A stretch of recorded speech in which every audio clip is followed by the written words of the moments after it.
하나님께서 천지를 창조하셨습니다. 근데 그 가운데 최고가 누구예요? 사람이죠. 그래서 우리는 사람을 창조의 면류관, 하나님의 걸작품이라고 그렇게 말합니다. 왜 그런가 하니 오직 사람만이 하나님의 형상을 따라서 창조됐기 때문입니다. 어떤 우리의 모습이 하나님을 닮았다 이게 아니고요. 하나님처럼 완벽하지는 않더라도 하나님 속에 있는 그 사랑과 정의와 자비 등등의 여러 가지 성품들을 인간들도 함께 나누어 가졌다라는 말입니다. 그렇지만 아담과 하와가 범죄했지요. 인류의 조상으로서 대표자로서 짓게 된 이 죄를 우리는 원죄라고 말을 합니다. 그래서 이 원죄의 그 죄성을 나누어 갖게 된 인간 속에는 죄를 짓기 쉬운 그 경향성, 부패성이 있는 것입니다. 이 세상은 그래서 죄 지은 인류가 에덴 동산에서 쫓겨난 곳이에요. 다시 말하면 이 세상은요, 죄 지은 사람이 마치 구치소나 감옥에 가서 그 죄값을 치르듯이 우리에게는 죄값을 치르는 고통스러운 것입니다. 그러니 세상 살면서 너무 행복하려고 하면 안 맞는 거죠. 아담으로부터 계속 물려받게 된 우리의 죄성을 가진 인간이 또 자기의 자발적인 의도로 죄에 기울어져서 짓는 자범죄들로 인하여 허물 많은 우리들이 이 세상 살면서 너무 장밋빛으로 인생을 보면서 행복해 하려고 하다 보잖아요.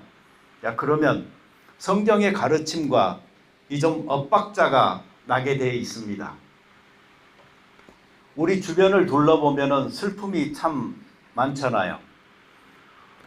호주에 유럽인들이 오게 되면서 아보리진들에게는 없던 전염병이 확산되어져서 그리고 백인들에 대한 학살로 전체 인구의 95%가 소멸되는 이 비극의 땅이 바로 이 호주 땅이고요. 로스트 제너레이션이라고 그래서 그 자식과 부모가 강제로 헤어져서 백인 가정이나 수용시설로 옮겨져서 양육받고 자기들의 언어를 쓰지 못한 채 고통당한 그 기간이 멀지 않았던 역사 가까이에 있는 것입니다. 우리나라에도 사실 한국인들의 그 한이 서려 있다라고 할 만큼 이 근현대사만 해도 얼마나 슬픈 일들이 많았는지 모릅니다. 일제 36년의 식민 시기를 보냈고 6.25 전쟁으로 민족 상잔의 비극적인 일과 이산 가족의 슬픔을 경험을 했고 또 독재 정권 하에서 산업화, 민주화를 이루면서 사람들의 눈물과 한이 얼마나 많이 뿌려진 땅인지 모릅니다. 호주나 한국만 그런 게 아니죠. 인간이 사는 곳 어디나 이런 슬픔과 고통이 있어요. 개인적으로만 봐도요, 생로병사라는 그 말 안에 다 들어가 있잖아요. 우리가 울면서 고통 속에서 태어나지 않습니까?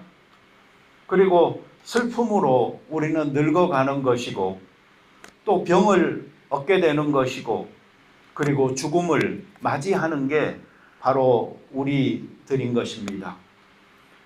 이런 그 전체적 세상의 그 세팅 안에서 우리가 너무 행복하기만을 바란다면은 이기적인 거예요. 뭔가 우리의 그 계획되어진 루트를 벗어나기가 쉬운 거예요. 이런 고통 속에서 사람들은 매일 묻는 게 하나님은 어디 있냐? 뭐 이런 걸 많이 묻는데 사실 성경적 입장에서 보잖아요. 그러면 우리가 물어야 될 질문은 반대예요. 우리가 과연 어디에 있는가 하는 사실을 하나님 앞에 먼저 물으면서 자기 위치를 바로 찾는 것, 그게 더 중요한 것입니다. 그 솔제니친의 말처럼 공산주의자도 자본주의자도 누구든 하나님을 잊어버리고 하나님을 떠나서 살게 되면은 고통스럽고 비참해지는 것입니다. 성경은 이곳저곳에서 죄라는 것이 참으로 심각하다라고 말합니다. 이 죄가 사람들 사이에 널려 있다. 그리고 그 영향력과 악취가 너무도 심하다라고 말합니다. 그러나 하나님은 인간이 타락한 그 순간에서부터 이 벌거벗은 그들에게 양털 옷을 지어 입히셨던 것처럼 구원의 계획을 세우셨고 예수 그리스도를 보내주셔 그 죄의 값을 짊어지고 대신 골고다 언덕에서 죽으심으로 인간들의 모든 죄값을 사하게 되는 놀라운 역사적 사역을 이루시게 되는 것이고 그 일로 인해서 사람들은 하나님과 멀어졌던 관계에서 다시 화목하여 관계를 회복하는 축복을 갖게 되어졌던 것입니다. 특별히 예수님은 그 자신이 하늘의 높은 보좌를 버리시고 이 땅에 오셔서 인간의 실제 삶의 여러 가지 어려움, 그 힘듦을 체험하셔서 고통을 이해하시기 때문에 누구보다도 더 구체적으로 우리를 위로할 수 있고 도와주실 수 있는 분으로서 그리고 우는 자들과 함께 울어주시는 분으로 우리와 함께 하고 계시는 위로자가 되시는 것입니다. 그리고 예수님은 자기가 이 땅에 다시 오실 그날에 사람들의 구원뿐만이 아니고 이 모든 삼라 만상의 으깨어진 질서를 다시 회복시켜서 아름다운 세상으로 만드실 것이라는 것을 우리에게 보여주고 계시는 것입니다. 우리 눈에 흐르는 눈물을 씻어주시고 사망이나 애통하는 것이나 곡하는 것이 다시는 없는 그 나라가 하나님의 임재와 함께 열린다는 것을 약속하셨던 것이죠. 우리가 지난주에는 이 사회적인 애통에 대해서 주로 살펴봤고요. 오늘은 이 개인적인 애통함에 대해서 말씀드리고자 합니다. 여러분 애통해 보셨나요? 한자어로 이 애통을 보면은 슬퍼하고 가슴 아파하는 겁니다. 단순하게 슬퍼하는 게 아니고요. 가슴이 통증을 느끼도록 아픈 것, 그것이 애통함입니다. 그런데 성경 원어에서도 이 애통하는 자라는 말에 사용되어진 펜데오라는 말은요, 슬퍼하는 자, 애도하는 자, 울부짖는 자라는 뜻을 지니고 있습니다. 그러니 이것은 그냥 눈물 흘릴 일이 있어서 조금 슬퍼하는 감정을 갖는 것을 의미하는 게 아니지 않습니까? 성경에 보면은 이스라엘 백성들이 하나님 앞에 자기들의 죄와 민족적인 죄를 회개할 때에 많이 했던 풍습이 뭐였는고 하니 땅에 재를 뿌리고 그 위에 앉아서 기도하면서 자기 옷을 찢는 것이었습니다.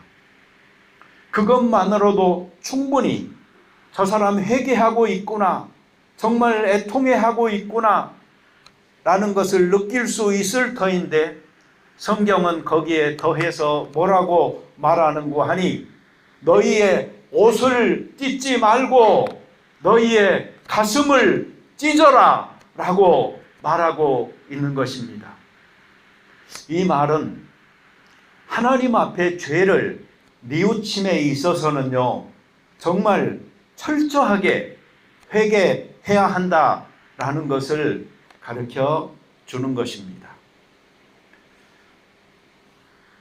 내가 목숨을 내놔도 아깝지 않을 만한 사랑하는 사람을 잃어버렸을 때 그 사람이 많이 생각이 나겠지요. 또는 내가 죽이도록 미운 어떤 사람이 있다면 그 사람이 떠오르겠지요. 그러면서 우리는 슬픈 감정을 느낄지 모르겠습니다. 그러나 성경 여기에서 말하는 애통은 그런 것이 아닙니다. 또 우리는 살면서 이 모양 저 모양으로 애통을 직접 간접적으로 경험하게 되는데, 세상에는 슬픔이 정말 많잖아요. 그리고 이 슬픔은 전염이 돼요. 그래서 누군가가 울면은요, 그 우는 사람을 보는 것만으로 사람의 감정이 움직여서 나도 같이 눈물을 흘리게 되는데, 성경에서 말하는 애통은 그런 애통도 아닙니다. 심령이 가난한 자에서 그 가난이 물질적 가난이 아니고 영적인 가난이었듯, 여기 예수님께서 말씀하시는 애통하는 자가 복이 있다 했을 때 이 애통도 세상 삶에서 고통당하는 슬픔이 아니고 바로 영적인 애통함을 의미하는 것입니다. 세상은 고통도 애통도 다 싫어하죠. 그래서 오히려 사람들은 만족함을, 웃음을, 행복을, 쾌락을, 환희를 쫓아서 삽니다. 그래서 먹고 마시고 놀지요. 실제로 제가 일했던 어떤 한 레스토랑은요, 그 메뉴판에 이렇게 보잖아요. 그 메뉴판이 3개로 이렇게 크게 구분이 되어 있거든요. 근데 첫 번째 그 메뉴판 제목이 뭐냐면 이트예요. 그래가지고 음식 리스트가 쭉 나와 있어요. 두 번째 메뉴판의 제목이 뭐냐면 드링크예요. 그래가지고 음료수 쭉 술 뭐 이런 것들이 나와 있어요. 그리고 세 번째가 플레이. 그래가지고 거기서 할 수 있는 거, 뭐 당구나 포키머신이나 이런 것들이 쭉 소개가 되고 있어요. 사람들의 관심이 온통 먹고 마시고 노는 것에 집중되어져서 표피적인 감각적인 삶에 집중되어 흘러가고 있을 때, 성경은 야, 꿈 깨, 그거 허망한 거야, 가짜일 수 있어, 정말 중요한 것은 내면에 있는 것이고 깊은 거야, 가벼운 게 아니야, 그러면서 우리의 마음들이 보다 더 하나님과 관계에서 소중한 부분에 집중할 수 있도록 일깨워주고 있지 않나 생각해 봅니다. 어쩌면 우리는 경건의 능력은 고사하고 경건의 그 모양조차도 갖추지 못한 채로 가볍고 피상적인 가치를 쫓아서 살고 있는 것은 아닐까요? 거칠에만 신경 쓰고 내가 행복한 사람, 성공한 사람, 잘난 사람, 괜찮은 사람처럼 보이도록 위장하는 일에는 열심이면서 피상적인 대화 그리고 그런 관계에 매달려서 살고 있는 것은 아닐까요? 성경은 우리에게 조금 더 깊은 곳, 가장 깊은 곳, 그곳에 있는 너의 죄, 너의 죄성, 너의 부패성이 어떠한지 직면하여 보라라고 말합니다. 정죄한다고요? 아닙니다. 성경은 구원의 축복을 이야기하기 전에 회개의 필요성을 이야기하고 예수 그리스도의 핏부림으로 덧입혀진 의인의 칭함을 받기 이전에 죄인됨을 고백하면서 하나님 앞에 부복하여 엎드린 그 애통하는 심령을 소중하게 여긴다라고 우리에게 이야기하는 것입니다. 그리고 그렇게 하나님께 구원받은 자의 마음을 가지고 감사함으로 하나님 앞에 사역하게 되는 것이죠. 여러분 로마서 7장 14절 25절을 보면요, 바울이 그 자신 속에 있는 죄로 인하여 얼마나 애통해하면서 괴로워했는지를 보여줍니다. 사실 이 단계는 어떤 크리스찬도 피할 수 없어요. 내가 크리스찬인데 나의 죄의 문제를 내가 직시하지 못하였다 한다면요, 아직도 죄뿐만이 아니고 죄를 용서하시는 하나님의 사랑과 접해보지 못했다 하는 것을 알려주는 것입니다. 바울은 토로합니다. 나는 행하고 싶은 것이 있어요. 그런데 살아놓고 보면은 내가 하고 싶은 것을 한 게 아니고 내가 미워하는 것, 내가 원치 않는 것들만 행하고 말았어요. 그래서 나는 내 속에 죄가 있다는 것을 압니다. 나는 선을 행하고 싶어요. 그렇지만 나는 선은 행한 것이 없이 원하지 않는 죄만 행하고 있으니 이게 어찌 된 일입니까? 누가 나를 이 사막의 몸에서 건져낼 수 있겠습니까? 이처럼 자기의 죄로 인하여 고민하고 또 고민하며 애통해하고 슬퍼하던 바울이 발견했던 것은 자기 자신이 마음으로는 하나님의 법을 섬기기 원하지만 실제 육신으로는 죄의 법을 섬기고 있는 어쩔 수 없는 죄인이다 하는 사실을 깨달았던 것이죠.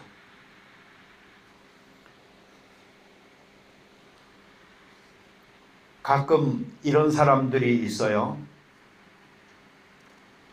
누가 나를 감히 죄인이라고 말하는 거야? 나같이만 살아. 근데 대체적으로 이런 사람들은 양심이 화인 맞은 생각이 좀 없는 사람일 경우가 많습니다. 성경에는 여러 가지 단어들로 죄에 대해서 이야기합니다. 그렇지만 성경에서 말하는 죄를 한마디로 말하라 그러면 이겁니다. 하나님의 성품이나 하나님의 뜻과 일치하지 않는 모든 것, 그것은 죄다. 육에 속한 옛 성품에 끌려서 행하는 모든 것들이 다 죄다 하는 것입니다. 이 성경이 단순한 책이 아니잖아요. 1600년이라는 긴 기간 동안에 이렇게 기록되어진 진짜 고전, 역사적 문헌이잖아요. 그러다 보니까 창세기에서 말하고 있는 죄하고 요한계시록 쪽에서 말하고 있는 죄하고 이 개념이 좀 틀려요. 이게 막 발전을 하거든요. 예, 그런데 그 흐름이 대체적으로 어떻게 나타나고 있냐면은 개인적인 차원에서 보편적인 차원으로 죄가 이렇게 다시 정의가 되어지고요. 예, 또 법적인 개념에서 관계적인 개념으로 이렇게 발전되어지는 것을 알 수가 있습니다. 또 행위에만 초점을 이렇게 맞춰두던 초기에서 보면은 점차로 사람의 마음 속에 있는 상태, 그 동기, 그 품은 생각까지도 죄가 될 수 있다라는 것을 우리에게 알려주는 것을 보게 됩니다. 크리스찬들에게는 뭐가 있어요? 해결책이 있습니다. 그것은 예수 그리스도의 십자가와 그 부활 사건으로 말미암아 이루어진 해방의 길입니다. 그래도 그리스도인들 죄에서 자유롭지는 않잖아요. 그렇지만 자유로운 거 하나는 있어요. 뭐죠? 죄의 형벌에서는 자유롭습니다. 그래서 그리스도인들이 나 자유 얻었네, 나 자유 얻었네 라고 외치는 이유는 죄에서부터 해방되어졌다. 그래서 나는 이제 죄 안 짓는다. 이게 아니고 여전히 내 속에 죄성은 있어서 죄를 짓지만 그 죄의 형벌, 영적인 사망으로부터는 자유롭다 하는 것입니다.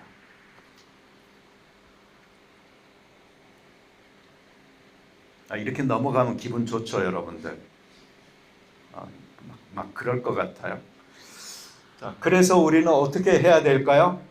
바울처럼 살아야 돼요. 바울은 나는 날마다 죽노라 이렇게 말을 했어요. 아까 우리가 보셨듯이 죄의 문제로 인하여 그렇게 고민하던 바울이었고 마침내 해결책을 찾았어요. 그럼에도 불구하고 바울은 자기 매일매일의 삶을 어떻게 살아요? 나는 날마다 죽노라. 그리스도인들의 삶은요, 이렇게 이 자범죄로부터 자유롭기 위해서, 죄를 범하지 않기 위해서 경건한 삶을 위하여 성결하게 되도록 예수 그리스도의 아름다움을 닮아가기 위하여 죄와 싸우는 삶이다 라고 말할 수가 있겠습니다. 왜 성경에 보면은 많은 사람이 자기를 죄인이라고 했을까요?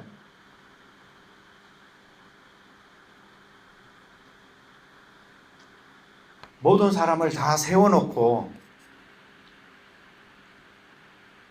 상대적으로 죄인을 구분했을 때 앞자리에 오는 죄인 중에 괴수들이었기 때문에 그랬을까요?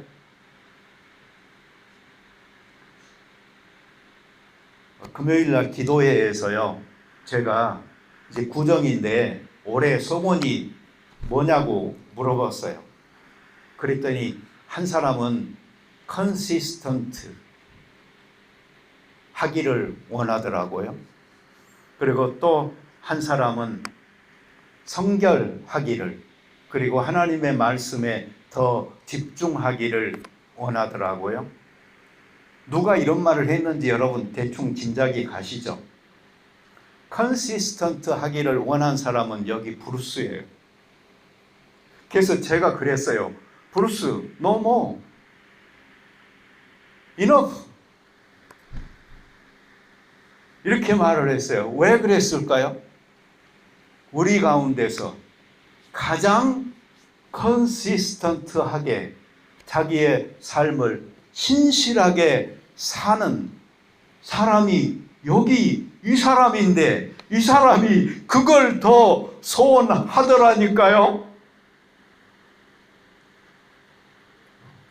네, 저희 집사람 뭐 그렇게 성결하지도 않고 뭐 그렇지만은 한 가지 확실한 것은 뭐냐면 그 자관 그 기독교 방송이나 이런 거 맨날 틀어놓고요. 수없이 많은 목사님들의 설교를 그냥 뭐 섭렵해요.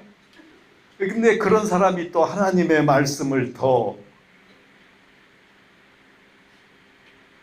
필요 없을 것 같은 사람이 더 원한단 말이에요. 근데 필요할 것 같은 사람들은 더 원하지 않는단 말이에요. 누가 그런 말 하더라고요. 이 풋볼 경기장이나 이런 데 가서 자기가 늘 느끼는 건 뭐냐면요. 그 운동선수로 뛰고 있는 그 사람들은요. 사실은 휴식이 필요한 사람이래요. 근데 앉아있는 사람들은 운동이 필요한 사람들인데 이 자리가 바뀌어가지고 그렇게 있다 하고 누가 말을 하더라고요. 근데 우리들 혹시 그렇지는 않나요? 회개할 사람은 난데 나는 그 내 죄에 대해서 느끼지도 슬퍼하지도 돌아서서 새로운 삶을 살 필요도 별로 의식하지 못하고 무덤덤하게 살아가고 있는 것은 아닌가요? 사극에 보잖아요. 그럼 사또가 늘 하는 말이 있어요. 내 이놈, 내 죄를 네가 알렸다. 이 말입니다. 내 아담과 하와도 그랬고요. 많은 사람들은 죄를 남에게 뒤집어 씌우죠. 죽은 양심을 지닌 사람은요, 자기 죄를 잘 의식하지 못합니다. 왜 그런 거 아니? 자기 속에 더 큰 불만이 있고 분노가 있어가지고 그게 자기 죄를 삼켜버려요.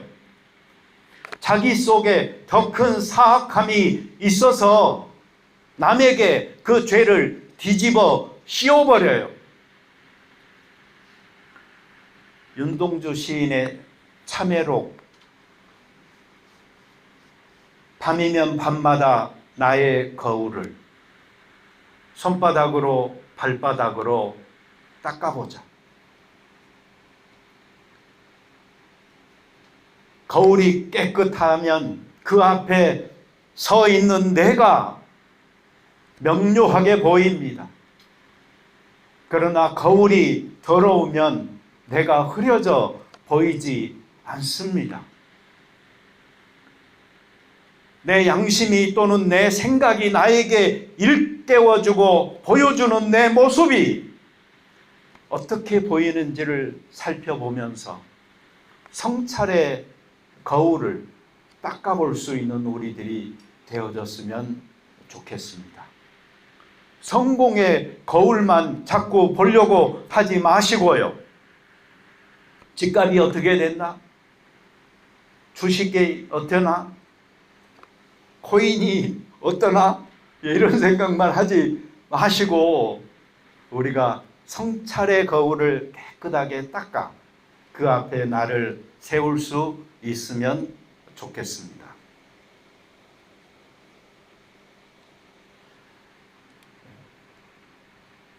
사실 오늘 하려고 한 설교가 이건 아니었어요. 신부식이잖아요. 올해 표어를 하려고 했어요. 올해 표어가 뭐냐면 따라서 해봅시다. 너희는 먼저 그의 나라와 그의 의를 구하라. 네, 이 말씀으로 힘있게 설교했어야 되는데 지난주에 설교를 절반만 하고 끝내는 통에 이게 이렇게 밀려왔습니다. 그래도 제가 이걸 꼭 해야 되겠다라고 생각했던 이유가 뭘까요? 크리스찬의 시작은,